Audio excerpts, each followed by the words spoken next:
Atos capítulo 11. Em Antioquia foram os discípulos pela primeira vez chamados cristãos. Versículo 26. Aquele que negou a Cristo 3 vezes, declarou amá-lo 3 vezes e recebeu a mesma visão 3 vezes em seu primeiro sermão, levou quase 3.000 pessoas ao batismo. Pedro foi especialmente dotado pelo Espírito Santo, como se 3 vezes mais. Seu amor a Jesus e desejo de fazer a vontade de Deus era admirável e incontestável. Ao ser arguído quanto ao que havia realizado em Cesareia, prontamente fez uma exposição de tudo o que tinha acontecido. E se ainda restava alguma dúvida quanto ao significado da visão de Pedro, o capítulo de hoje o deixou bem claro. Estava na hora de atravessar as fronteiras de Israel e adentrar em territórios estrangeiros. Todo o mundo antigo precisava saber que o único Deus verdadeiro deu seu Filho unigênito, para que todo que nele crê não pereça, mas tenha vida eterna. João, capítulo 3, versículo 16. A humanidade é o alvo do mais puro e terno amor de Deus. O conhecimento de Jesus Cristo é o maior tesouro que o homem pode adquirir. Não há nada que seja capaz de encher o nosso coração com a felicidade que só em Jesus encontramos. Esta é a excelente obra que o Espírito Santo realiza em nós. Ele glorifica a Cristo em nossa vida. João capítulo 16, versículo 14. Foi essa a alegria que ele colocou na vida de Cornélio e de toda a sua casa. Foi esse o regozijo que impulsionou a igreja a glorificar a Deus e a concluir. Logo, também aos gentios foi por Deus concedido o arrependimento para a vida.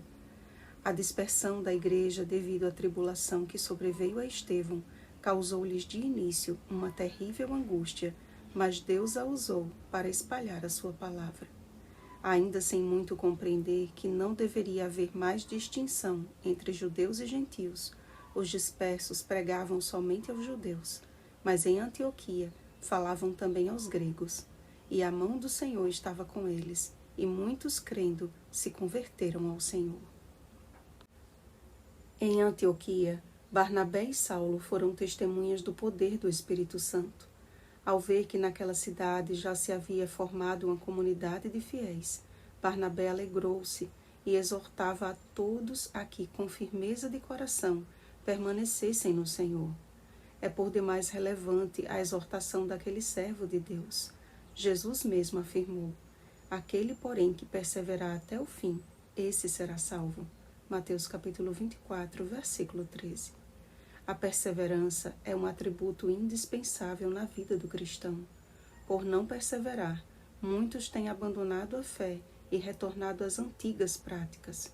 É por isso que a caminhada cristã requer a companhia constante do único capaz de nos erguer de nossas quedas.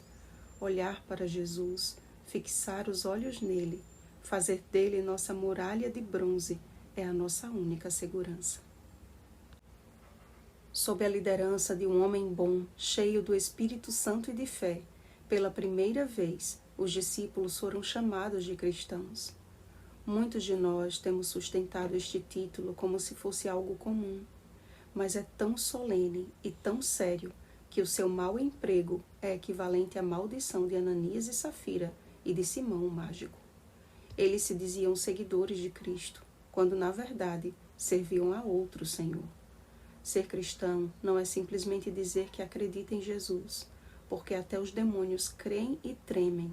Tiago capítulo 2, versículo 19.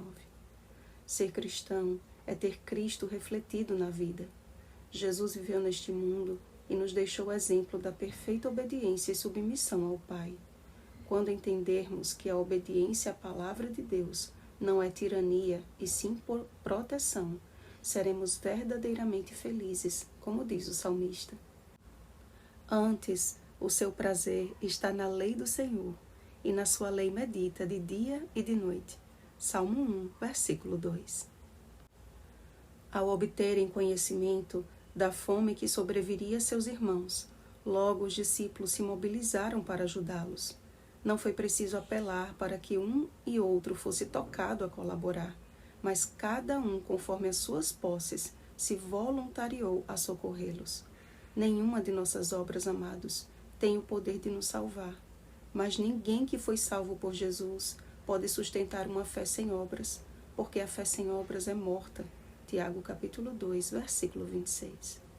Permita que o Espírito Santo faça a maior obra de todas em seu coração, e Jesus, glorificado em sua vida, irá se manifestar em obras de propósitos santos e eternos. Oremos, amados. Pai querido que habita nos céus, louvado seja o teu nome, pois foi por expandir a mensagem de salvação a todo o mundo que o teu amor nos alcançou. Ainda existem Cornélios pelo mundo afora que necessitam ser ensinados. Usa-nos como teus discípulos, a fim de proclamarmos a todos a mensagem de arrependimento para a vida. Purifica o nosso coração. Opera em nós a genuína conversão, Senhor, para que a nossa vida glorifique a Ti. Em nome de Jesus. Amém. Vigiemos e oremos. Bom dia, verdadeiros cristãos. Oremos pelo batismo do Espírito Santo. Oremos uns pelos outros. Rosana Garcia Barros.